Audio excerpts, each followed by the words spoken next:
நேயர்களுக்கு எமது வணக்கங்களும் வாழ்த்துக்களையும் மீண்டும் தெரிவித்துக் கொள்கிறேன். உங்கள் அனைவரையும் இந்த நிகழ்ச்சியின் வாயிலாக சந்திப்பதில் எனக்கு பெரிய ஒரு மகிழ்ச்சி. லட்சியம் வெல்லும், இதான் இன்னைக்கு எடுத்திருக்கும் தலைப்பு. நாம் இந்த உலகத்தில் பிறந்ததுக்கு நம்மளுடைய முகவரியை பதிய வைக்கணும்னா கண்டிப்பாக ஒரு நல்ல குறிக்கோள், நல்ல லட்சியம், இது ரெண்டும் இருந்தால் தான் அது முடியும்.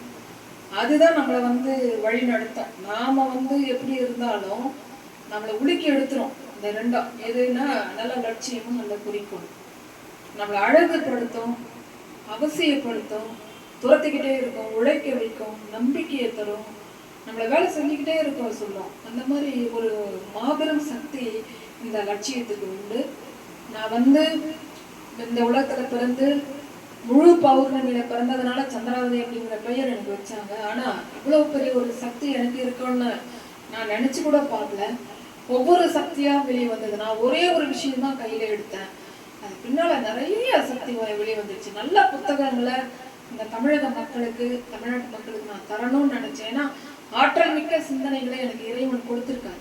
அதை வீணாக்காம ஒரு புத்தகமா உருவாக்கி நம்ம கொடுத்துடலாம் அப்படின்னு சொல்லிதான் நான் எழுத்து பயணம் பண்ணேன். அதுதான் முயற்சி செஞ்சேன். ஆனா மிகப்பெரிய ஸ்தானம் எனக்குள்ள இவ்வளவு ஒரு பெரிய ஆளுமை இருக்கு அப்படிங்கிறது எனக்கே தெரியாம போச்சு. கோவில்ல நான் பாடும் பொழுது அது ரசிச்சாங்க, பேசும் பொழுது ரசிச்சாங்க. இதெல்லாம் மக்களுக்கு பெரிய அளவுல பயன்படுது அப்படின்னு தெரியும் பொழுதுதான் அந்த லட்சியத்தை நோக்கி என்னுடைய பயணம் வேகம் எடுத்தது. இன்னைக்கு நான் ஒரு ஒரு அற்புதமான ஒரு சிச்சுவேஷன்ல நான் பயணம் செய்து கொண்டிருக்கின்றேன். இந்த வகையில நம்ம பார்க்கும் பொழுது வளர்ந்து வரக்கூடிய இளைய சமூகம் ஒவ்வொருவரும் தன்னுடைய லட்சியத்தில் கூர்ந்து தன்னை கவனித்து தன்னுடைய உணர்வுகளையும் அறிவையும் மதித்து நாம் இப்படிதான் வரணும் அப்படிங்கிற ஒரு கொள்கையை கையில் எடுத்து முழுமையான கல்வி தகுதிகளை அவர்கள் பெற்றுக்கொள்ள வேண்டும். அவர்களுடைய பள்ளி பருவமும் கல்லூரி பருவமும் அவர்களுக்கு முக்கியமானது. அதில் யாருடைய இடையூறும் இல்லாமல் இருந்தால் நிச்சயமாக அவர்கள் வாழ்க்கை மிக சிறப்பான முறையில் எதிர்காலத்தை அவர்கள் சந்திப்பார்கள். அதற்கு மிக முக்கியமானது கல்வி. குடும்பத்தை நிர்வாகம் பண்ணனாலும் சரி, சமூகத்தை நிர்வாகம் பண்ணனாலும், நாட்டை வழி நடத்தினாலும் இந்த கல்வி இருந்தாலும் முடியும். இல்லைன்னா ஒண்ணும் பண்ண முடியாது. ஆக கல்வியின் அவசியத்தை நான் மீண்டும் மீண்டும் கூறுகிறேன். பள்ளி படிப்போடு நிறுத்தாமல் மாணவர்கள் வேளாண்மை கல்வியை படிங்க, விவசாயம் புரட்சியை சந்திக்கும்.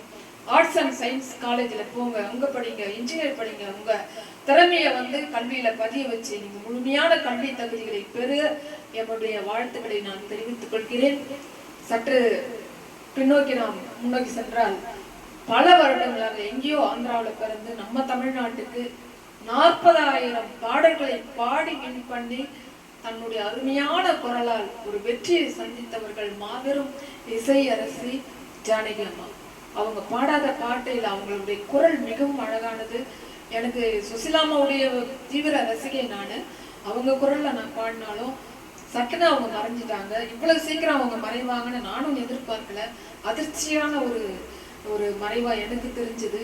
அவங்க பாடின புகழ்பெற்ற பாடலையே இன்னைக்கு நாங்க அவருடைய நினைவு பாடலா இன்னைக்கு நாங்க வழங்குறோம். ரொம்ப அருமையான பாடல். இந்த சமூகத்துல அன்பு, பாசம், பண்பு இந்த 3 வார்த்தையை நாம் அதிகம் பயன்படுத்தினால் எவ்வளவு மாற்றங்களை கொண்டு வரலாம். அது நம்மளை வழி நடத்தும். அன்பு வேண்டும், பாசம் வேண்டும், பண்பு வேண்டும். இது நம்ம தமிழ்நாட்டுடைய ஒரு மிகப்பெரிய கிரீடம். உலகமே வியக்கும் அளவிற்கு நாம் உயரணும். தமிழ் இனம் பெருக வேண்டும்.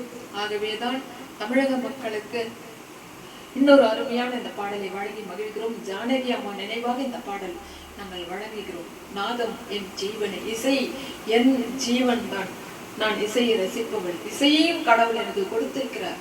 இது உங்களுக்காக அந்த பாடலை வழங்குகிறோம். வெல்வோம், லட்சியத்தை கையில் எடுப்போம், வெற்றியை சந்திப்போம். வாழ்த்துக்கள்.